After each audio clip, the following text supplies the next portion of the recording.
and welcome back to the Unleashed podcast. Today I've got a very exciting interview with Kiah Paetz. She is a dietitian and has an Instagram page and business called Nutrition by Kiah. And I thought she would be great to come on because we have a lot of the same values when it comes to nutrition and lots of stuff about intuitive eating and body image and just really tuning in. So did you want to give a little bit of an introduction to yourself as well?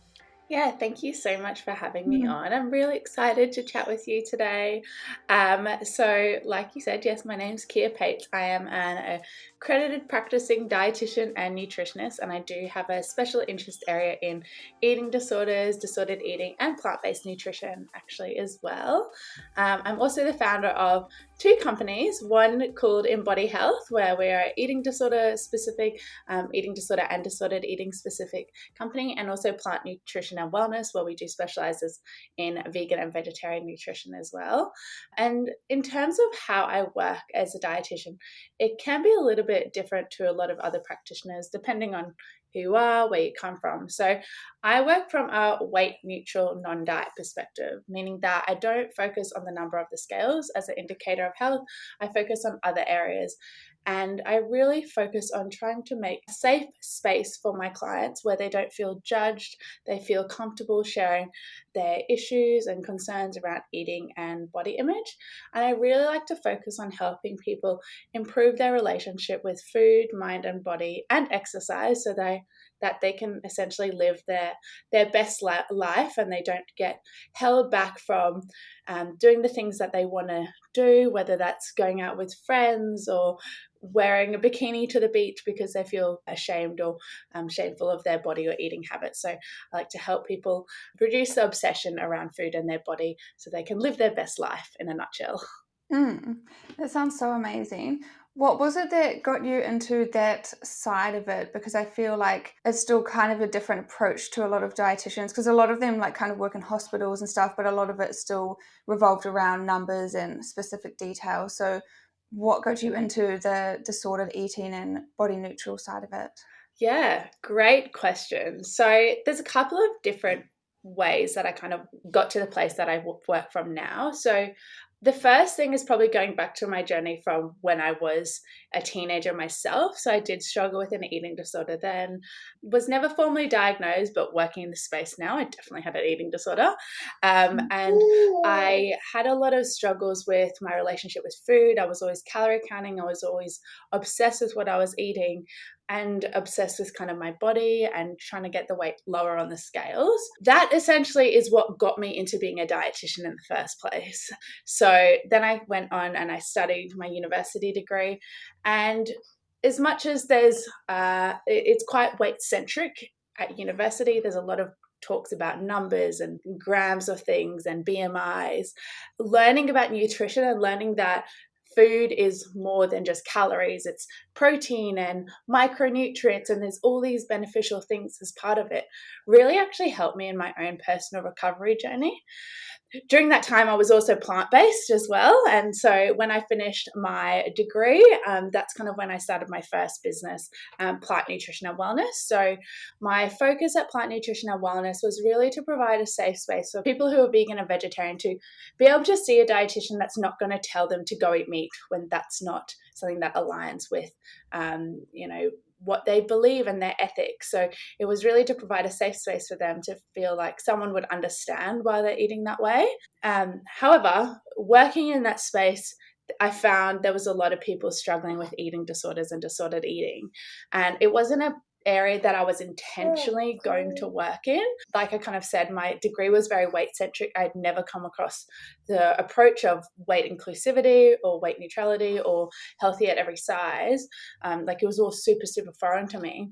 But after a while of working in kind of like a very weight-centric way, I was just seeing that it wasn't working. People, their relationship with food was just getting worse.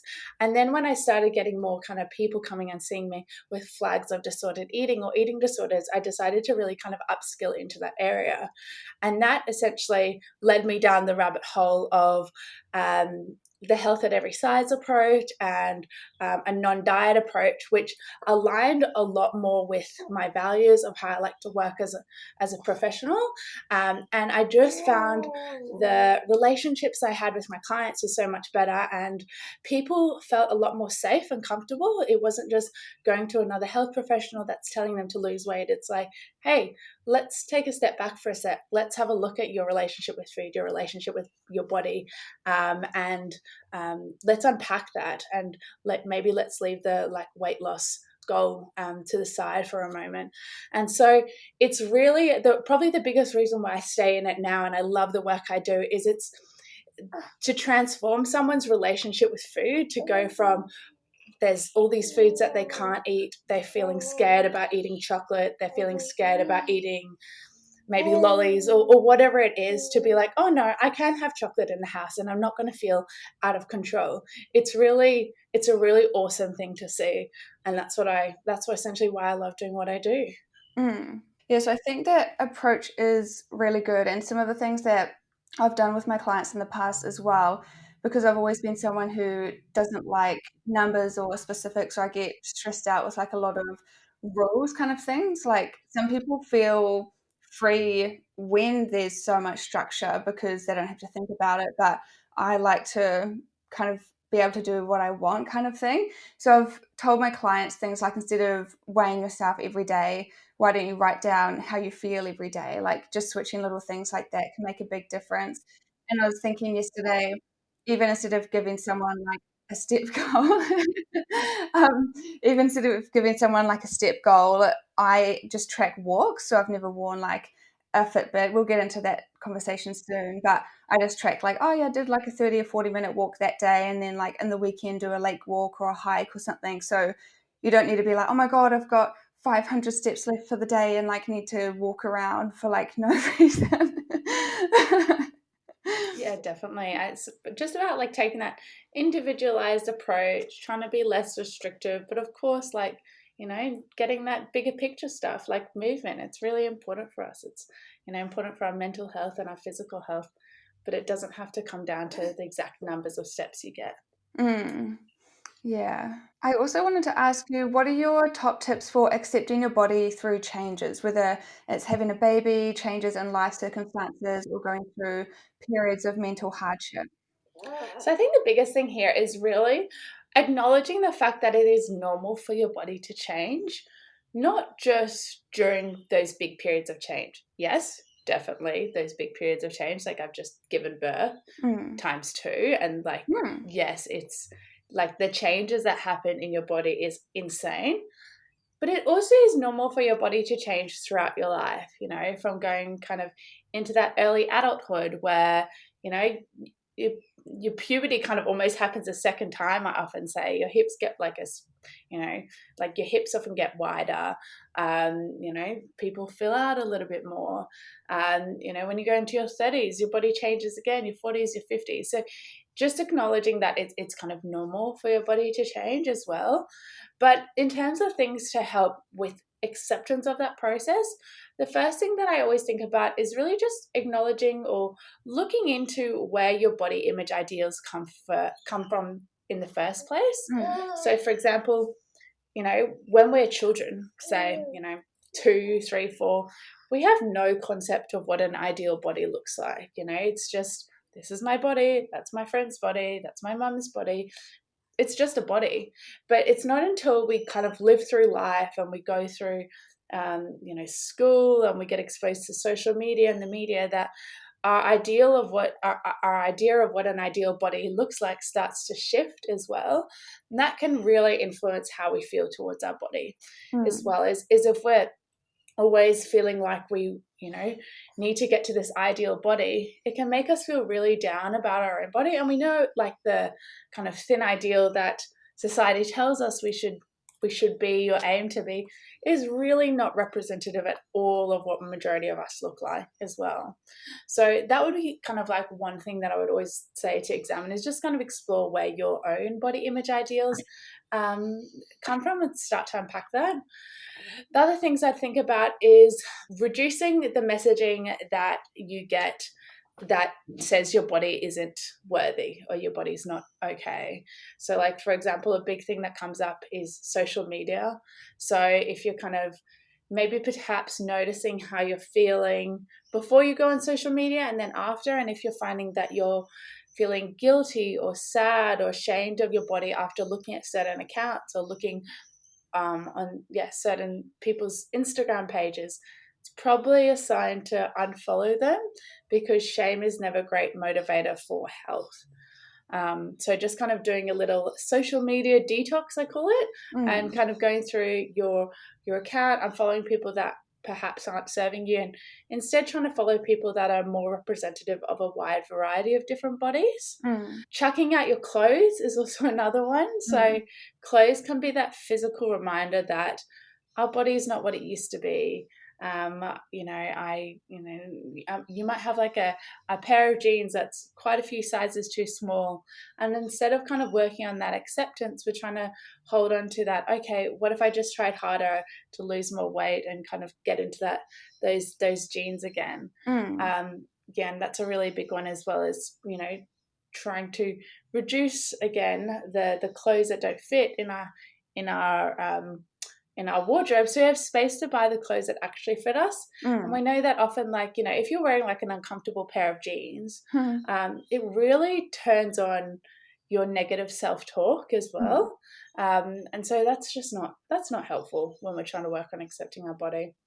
And then the last thing that I'd think about as well is exploring the idea of body neutrality.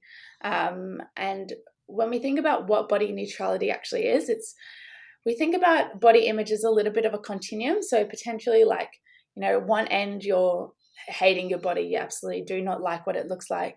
The other end, you've got body positivity, where it's like, I love my body and everything about my body. And often when we come from this point of not liking our body, the idea of body positivity or loving everything what we look like and everything about what we look like is just so far-fetched.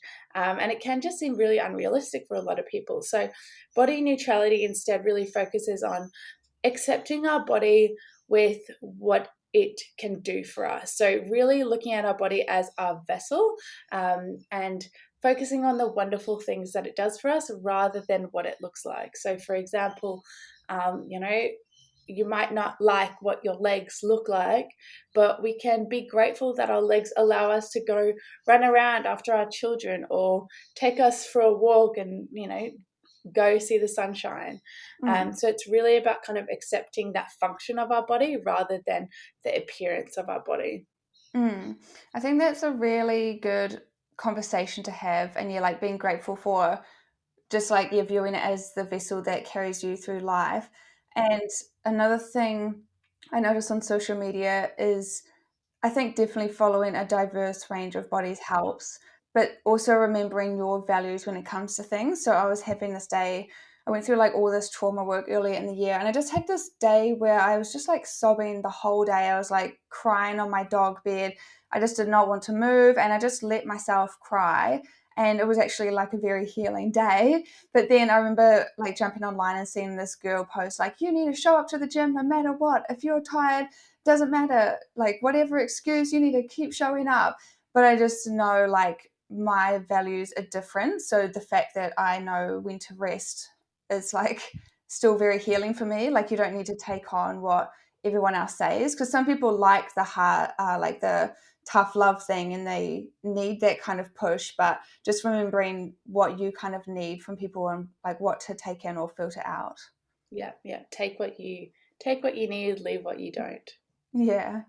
I saw another post on your page about simple tips to beat fatigue. So would you mind going over some of those? Because I think it's good to bring it back to basics, because I went through lots of fatigue earlier in the year as well. So if I was struggling with my mental health and all these things, even just little things can add up, like simply not eating enough over time can lead to the nutritional deficiency, or like not balancing the blood sugar can lead to crashes, then caffeine and sugar cravings.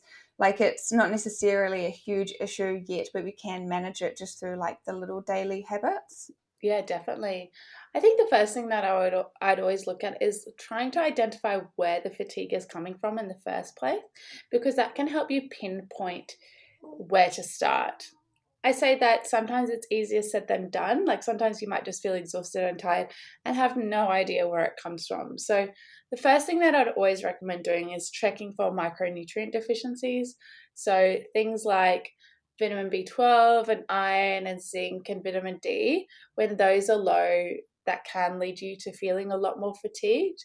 And so again, if you have deficiencies there, that would be the first thing that I'd be focusing on is getting those up. And while they're doing that, they can also check for other irregularities in your blood. So for example, if your thyroid's out, that can also lead you to feel tired and fatigued as well.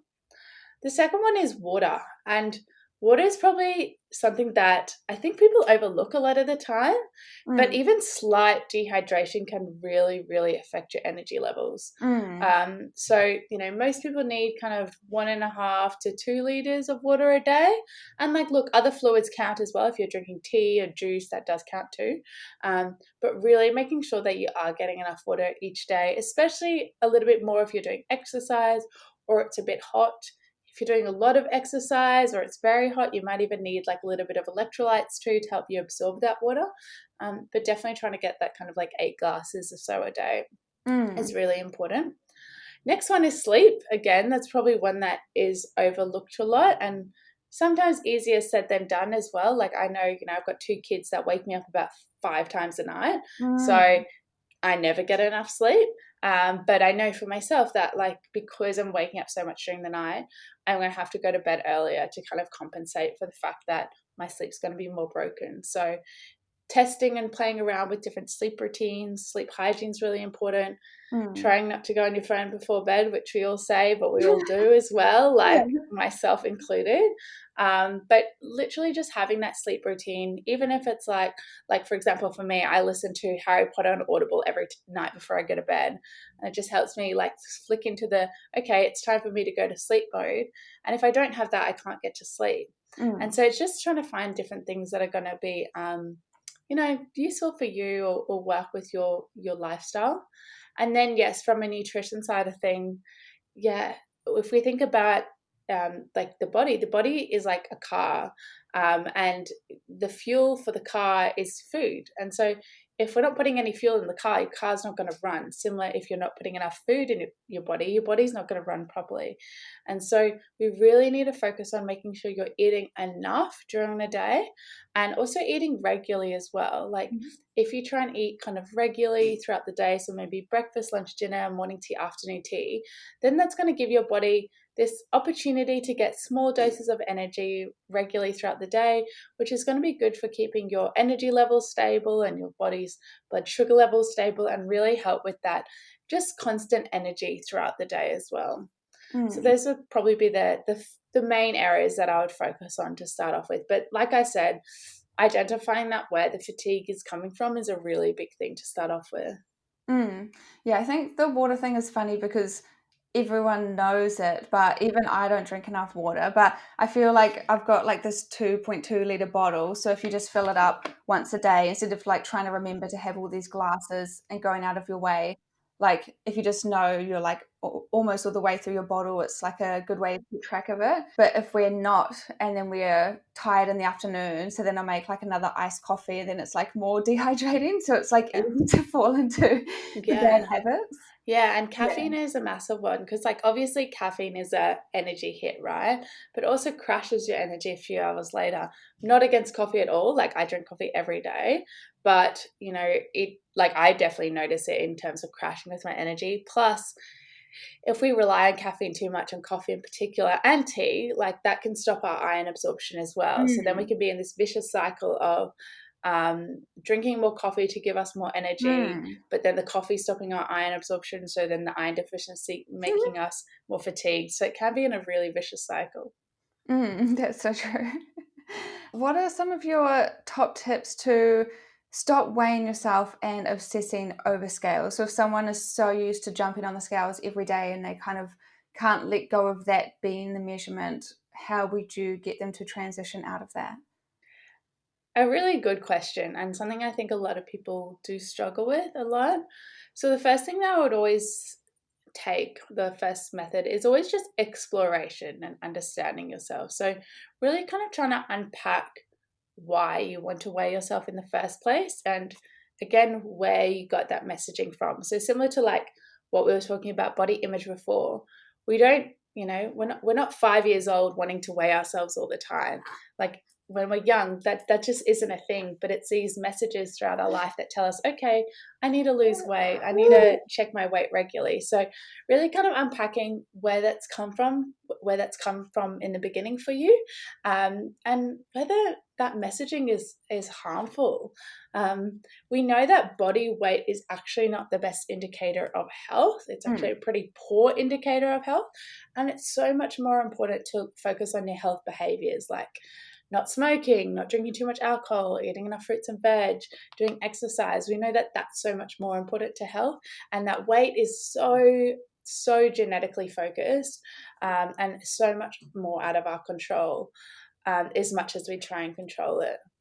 Another thing to think about as well is also some of the thoughts you might be having around weighing yourself. So for example, something that a lot of my clients talk about is, I was feeling fine and happy, and then I weighed myself and now I feel shameful and guilty. And, if you're kind of weighing yourself and you're kind of getting those doses of shame, similar to what I said before, shame is not a very good motivator of health. So often we either feel like, oh, I'm going to give up on all my health goals and just eat whatever, like stuff this. It kind of creates that all or nothing mentality a little bit in our head. Or we just kind of beat ourselves up a lot. And so noticing kind of our thoughts and how our thoughts might fluctuate around our weighing ourselves can kind of be that little bit of an indicator of going, okay, maybe this isn't the best thing for me to do. And in terms of practical, you don't necessarily have to go, okay, from weighing yourself, say, for example, you're weighing yourself every day or multiple times a day, to going cold turkey and saying, I'm never weighing myself. Like, that's definitely fine, but not everyone can do that. But you might just want to reduce the frequency. So like go, okay, say you're weighing yourself twice a day, go to once a day. If you're doing it once a day, doing it every second day as well. And trying to substitute it with a different activity. So this can be a really good opportunity to look into some of the body neutrality stuff at the same time. So for example, if you go into the bathrooms, weigh yourself every morning, maybe perhaps every second day, like say you're someone who's doing that every morning and the goal is to do it every second day, put a journal in the bathroom, and instead of weighing yourself, go write in your journal and write one thing that you're grateful for your body for that day. And that just means that instead of kind of taking out that habit and not having anything there, we can kind of reduce the negative thought processes of related to our weight while adding in some positive body neutrality thoughts at the same time. Yeah, one thing I've always kept in mind over the years, because I've probably only weighed myself like a few times a year. Like if I see a scale somewhere, I'm like, oh, I wonder what it is. But the weird thing with me is I was quite athletic when I was at school, but I just had I was never overweight, but just had like way chubbier cheeks and more like body fat on my arms just from like puberty. But at this age now, so like 10 years later since I left high school, I still weigh the same as school, but I look completely different. Like my whole body composition's changed, built way more muscle. Like I was always happy with myself back then, but you can still literally change everything. But because of the even balance of building more muscle and everything, I still weigh the same. So I've never viewed it as a like factor of if I'm doing well or not. And there's also things like, yeah, if you ate takeaways the night before and it's got more sodium, like you'll be weighing different in different times throughout the month. And then it doesn't mean you like put on all this fat and you need to freak out and go do all this exercise to punish yourself because you haven't. It's just like different amounts of water and things in your body. Yeah, exactly. Your weight Yeah. fluctuates so much, like especially as women with periods and stuff like that, massive, like, yeah, your body can like fluctuate like 5 or 6 kilos a day. Like it's pretty massive. Yeah.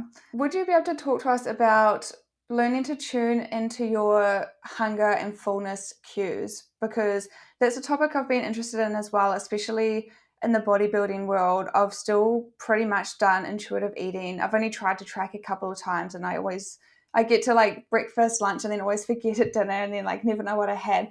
But a lot of people, I think, if they didn't have a plan, they don't even know how much to eat. And I also did a survey because I made a new little free Sculpted by Plants email course.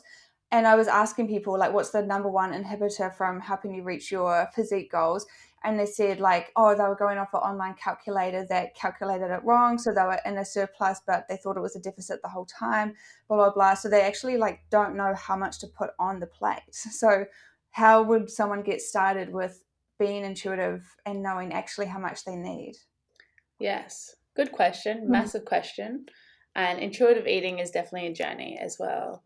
So I think I would always kind of disclaim this by, obviously, with all these tips that we talk about in the podcast, some of them take what you can and leave what you won't, not replacing individual advice, of course.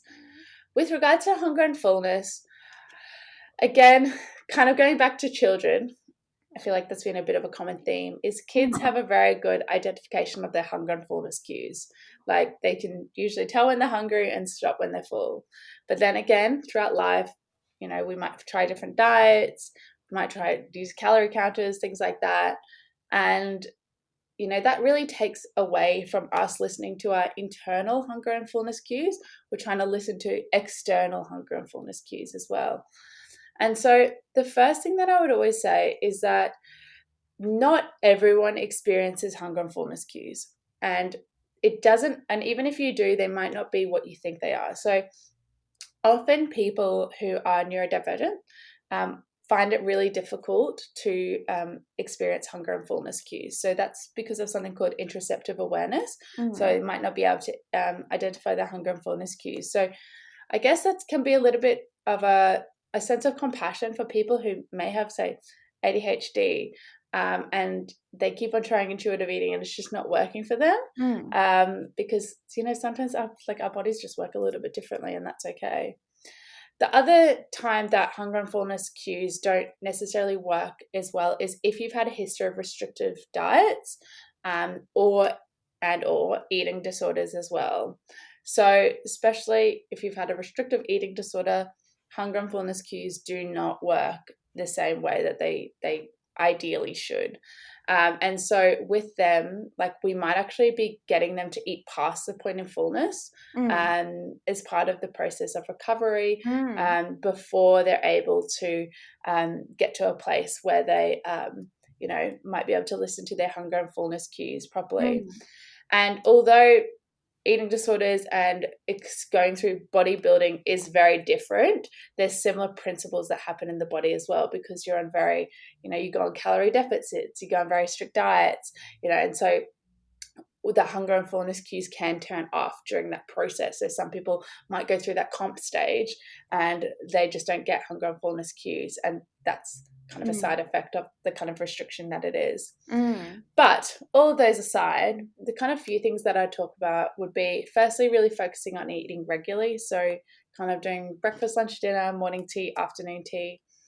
If you aren't eating regularly, if you're kind of eating all over the place, you're not really going to get hunger and fullness cues, because your body doesn't really know when you're eating as well. And so kind of having that kind of 3 to 4 hours in between meals, in between snacks, gives your body opportunity to go, okay, I'm going to be getting food here at this time, usually around 12 p.m. every day. So I'm going to get some hunger cues here.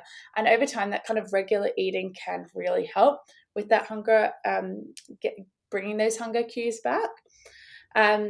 With regards to when you are eating your meals as well, of course, if you have a meal that's, say, a bowl of salad, it's just just vegetables, right? You're probably going to get full at the start, but that's not going to leave you full for a long period of time. So we'd also want to look at, okay, how are you building your meals? Have you got a source of protein in there? Have you got a source of carbohydrates in there, a source of fats? And all of those will help to build a balanced and satiating meal as well, that's going to lead you full for a long period of time as well. The other thing that I would look at is potentially using a hunger and fullness diary to begin with. So before kind of doing this whole process, just kind of looking at where you feel like your hunger and fullness cues are. And then when you're doing this process, using that as well to help you go, okay, how full am I now? How hungry am I now? Because that just, again, brings that sense of awareness to it as well. And then using like a hunger and fullness scale throughout this process too. So hunger and fullness scale is usually a scale that goes from 1 where you're like ravenously hungry, you've waited too long to eat, you might be shaky and lightheaded, to 10 where you're like full and satisfied and you're completely stuffed and you want to go to sleep, like that Christmas Day feeling. And kind of if you Google hunger and fullness scales, we've got one on our website. If you go www.embodihealth.com, there's a blog article that's got a hunger and fullness scale there. But you kind of want to be in the middle where you're kind of ready to eat. You might be getting a little bit of hunger. And then kind of when you're finished, you want to be like neutral or satisfied. And so kind of avoiding going from the kind of one extreme to the other. And that's kind of where the regular eating is really important, because if you're waiting too long in between your meals, you're going to get really hungry, and then you probably eat fast, and then you're going to get really, really full as well. So it's about kind of not coming into that meal super starving as well.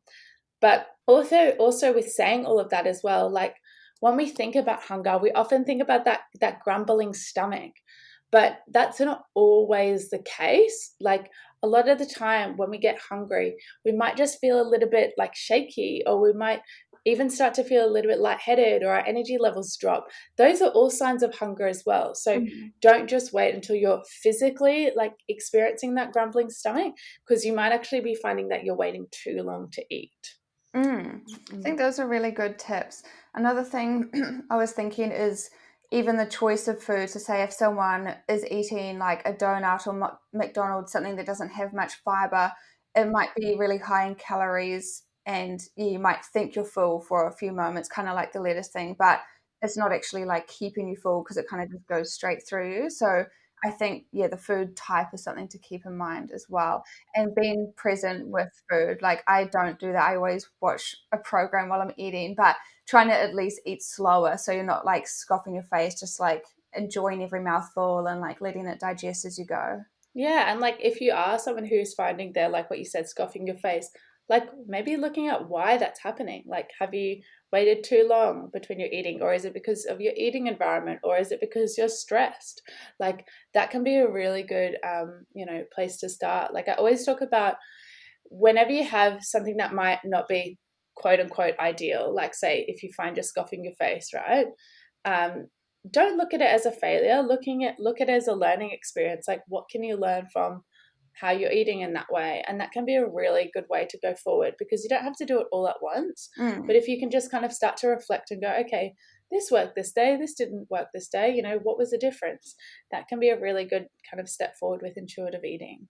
The next topic I'm excited for, can we chat about smartwatches? Because a lot of people find them useful. The negative thing I know about is that some of them that say calories burned during the workout is completely inaccurate, but some people like it because it's good to have like a step goal and like to know how much you've slept kind of thing. But I've always just been a person that just doesn't like numbers. So for some people, it might be actually detrimental if they like haven't reached the exact step goal, but maybe you don't need to do that many steps that day because your week can fluctuate, and maybe you do more on the weekend naturally or something. So what are your thoughts on that, and how do you know if it's like a positive or negative thing for the person to utilize? Yeah, great question. I'm someone who I really like smartwatches for myself. Like I love my Apple Watch. I love the fact that it sends me notifications all the time. I like that it tracks my movement, because working from home, it's very easy to not get enough movement every day. And so it does naturally help me feel more conscious of it and go, okay, yeah, that's right. Like I haven't done any movement today. And as someone who gets very fixated and focused on their work, because I've got ADHD, like it just sometimes movement just like goes to the back of my mind. And then I go, okay, why am I feeling mentally shit that today? Okay, it's because I haven't done enough movement, haven't gone outside, haven't exercised. So for me personally, I like that it helps me be more conscious. But I also know I've got a healthy relationship with movement. I don't feel obsessed, or I don't feel compulsed to meet the number of steps. I don't feel guilty if I haven't met that number of steps. It's just helping me feeling conscious. I do think it can be really negative to you if you're someone who gets fixated by numbers or feels a lot of guilt or shame if you haven't achieved your goal. So for example, like if you haven't achieved 10,000 steps a day, or if you like haven't closed your rings on your Apple Watch for the activities, if it's making you obsessed, if you're finding you're like going out of your way to like do it, like for example waking up late at night and being like, okay, I need to walk around the house until I've hit my step goal, like potentially could be a bit of a red flag towards exercise for you. And we always talk about, we want movement to be joyful rather than kind of focusing on just changing our body weight and body shape as well. So if you, again, feel any of that kind of compulsion there or obsession around the numbers and, the amount of rings you have to close or, steps that you have to hit, it might not be a good option for you to use. And again, like kind of you mentioned before, it's not overly accurate at all. Like the calories burnt on it is not very accurate. And so like if you're again using that as okay, this is how much I need to, this is how much I should be eating every day. Like, no, it just doesn't work. Like it's kind of like online calculators. There are, they're a number, but there's a whole wide range of factors that are not included there.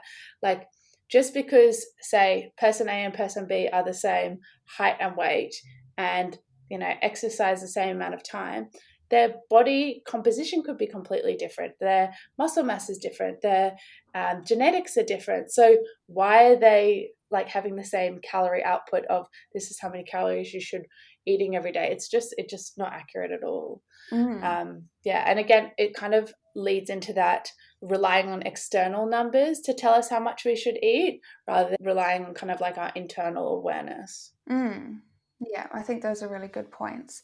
And the last thing I wanted to ask you was, how have you found being a plant-based dietitian when it goes against the norm? Because even with your studies, I'm not sure if you like went for animal reasons or health reasons, but in your studies, like they would push that a lot because it's like the standard approach, like you need milk for calcium and all that stuff, I assume. Yes and no. Like, to be honest, a lot of our studies are very much like micronutrient specific. So we'd learn about protein and the like what protein is built from and what to use for the body, which doesn't really change. Like protein's protein, calcium's calcium, no matter where it's derived from. So it was very nutrient focused. So it didn't necessarily like they never pushed us really to like do one way or the other. And everything that we always learned in our studies was always everything can be substituted. So like if you are, can't eat dairy for whether you're vegan or you've got a dairy allergy, you can have soy milk as long as it's calcium fortified. If you don't eat meat, whether it's because, again, religious reasons or you're vegan, like there's other options as well. The only thing I found hard was because it's not as common the norm is they didn't really have as many examples. So for example, like we had like a food service unit food science unit where we had to do some cooking, and like they had like out of the whole semester they had like one vegan meal. So like that was a bit hard because like I couldn't eat anything and it would have been nice to eat food. And so for example, in terms of what that means as you come out as a dietitian, it just means that if you're not someone like me who is plant-based, you probably just don't have the skills to help someone who is plant-based as well, because you didn't have as much practical knowledge. It's not necessarily like they told us you can't be plant-based, you just don't have those practical skills. Versus for me, when I came out, this is the stuff I eat, this is the stuff my clients eat. It's a lot harder for me it's a lot easier for me to sometimes work with plant-based people because I know the food system so well. Versus like, if you're someone who's omnivore, you're not really checking the new fake meats on the market that often. So it's so like the studies itself were fine.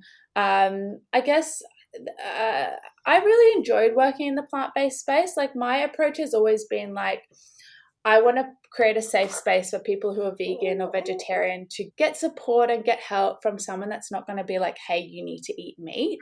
So like, whether that's their IBS and kind of, we need to do a low FODMAP diet, I'm going to be like, hey, let's try do this as a vegan, for example, rather than saying you need to eat meat to be able to do low FODMAP diet. Just because as a dietitian, if you're not plant-based, you might not have that knowledge. But at the same time, I don't really convince people to go vegan. Like, I think that should be an individual choice. Yes, I'm always encouraging people to eat more plant-based foods in their diet, eating more legumes, fruits, and vegetables, because we know that's so healthy for them. We know that, like, this is general health speaking. I kind of work with them where they're at. But there's also like nuances to that as well. What I'm going to do to someone who's seeing me because they've got high cholesterol, where we might have like a really big plant-based focused and they might be omnivore, for example, is going to be very different to someone who's an omnivore who's got an eating disorder and has got maybe anorexia, where we're actually trying to liberalize their diet. And even if they said, hey, Kiah, I want to go vegan, we might go, hey, I acknowledge that. That's awesome. Why don't we just park that for a little bit while we're working through your recovery to work out whether that's a good thing for you right now, whether it's going to create extra restriction, can we leave it a little bit later so you can do it from a values perspective rather than it's an eating disorder perspective. So that's kind of, I guess, the interesting area for me working in the crossover between eating disorders and vegan and vegetarian is people can recover being vegan and vegetarian as well, but we do have to have that bit where we identify, okay, are we being vegan and vegetarian from an eating disorder perspective or from a values perspective as well? And, that's part of the process too. So very individualized, but I really like what I do because I just found that, especially when I started my business, like 2017, the first one, there was a lot of my clients that came to me that said, okay, I've seen a dietitian before. They told me to eat meat. They told me to eat fish.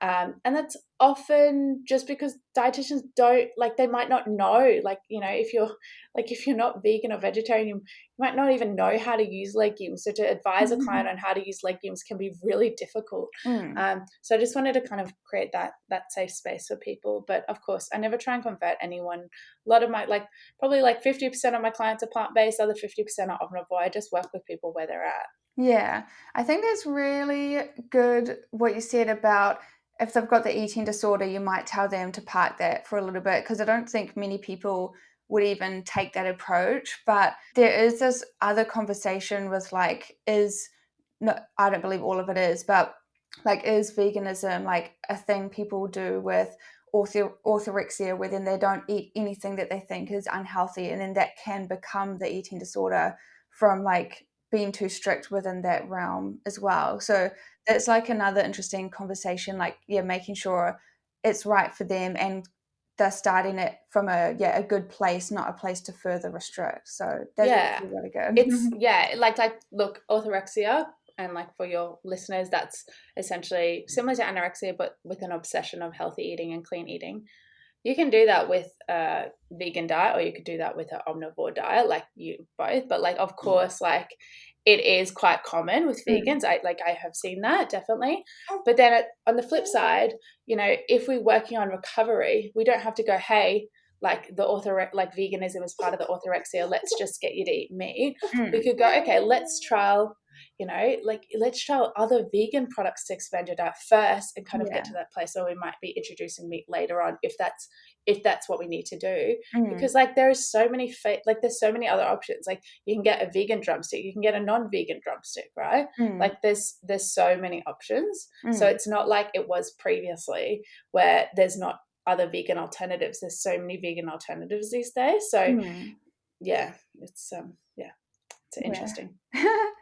Cool. So that's everything for today. I'll link your Instagram in the description below. Was there anything else you wanted to add before you wrap up? Yeah, so if you want to follow me, definitely Nutrition by Kiah, Kiah on Instagram. We also have a podcast, Imbodi Health, Imbodi Health. and a website, which is the WW one.